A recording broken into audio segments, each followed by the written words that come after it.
All right, let's dive right in. Today, we're tackling a topic that's fundamental to Spanish, noun genders. It's one of those things that can seem deceptively simple at first. Yeah, you think, okay, L for masculine, la for feminine, got it. But then, But then, the exceptions start popping up. and suddenly you're wondering if you ever really understood anything at all. Exactly. Luckily, we're going way beyond the basic textbook rules today. We're going deep. We're talking about the kind of insights that make you see the language with fresh eyes. I love that. So we've got this text here that lays the groundwork, starting with the familiar. Words ending in "-o", usually indicating a masculine noun. Like El Libro, the book, a classic example. Makes sense. It feels almost intuitive, at least for a native English speaker. Right, and there's a reason for that. Yeah. It goes back to the roots of Spanish and Latin. You see this pattern in other Romance languages too. So it's like a linguistic family resemblance. Exactly. And those shared features give us clues about how these languages evolved over time. That's fascinating. It's like each word carries a hidden history. Absolutely. And sometimes those histories can be surprising. Yeah. Which brings us to the exceptions. Right, because the text doesn't shy away from those curveballs. Not at all. We encounter words like la mano, meaning the hand. Ending in O, but very much a feminine noun. So how do we make sense of that? What's the logic there? Well, in this case, the Y is incredibly interesting. Mano actually comes from the Latin manus. Okay. And guess what? Manus was feminine in Latin. So even though the ending might seem misleading to us. The word itself has stayed true to its roots. Exactly. And that's why etymology is so crucial for really understanding these nuances. It's like a puzzle, but even more intriguing. It absolutely is. So if O can sometimes lead us astray, what about words ending in A? Well, as you might expect, that A ending is generally a good indicator of a feminine noun in Spanish, like la casa, meaning the house. Straightforward enough. But of course, Spanish grammar loves to keep us on our toes. Always with the curveballs. Always. The text highlights a couple of common ones.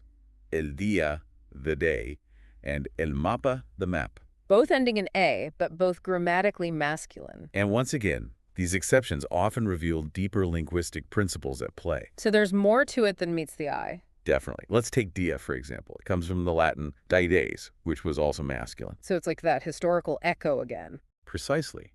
The language changes and adapts over time, but these little traces of the past remain. It makes you realize that learning a language is like stepping into an ongoing conversation across centuries.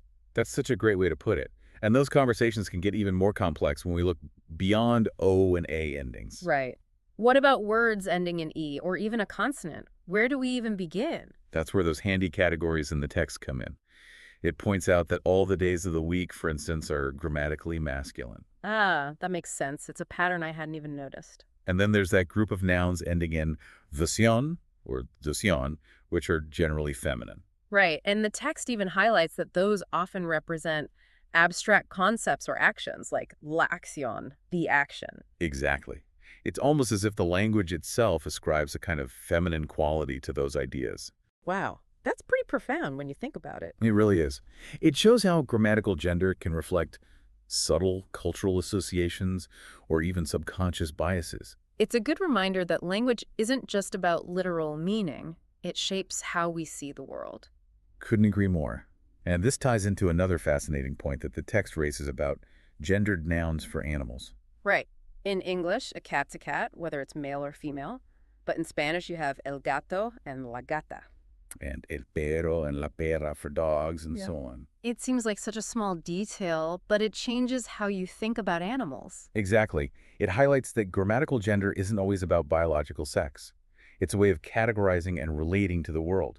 So are you ready for a final thought, a little something to ponder as we wrap up this deep dive? Always up for a good linguistic puzzle. Hit me with it.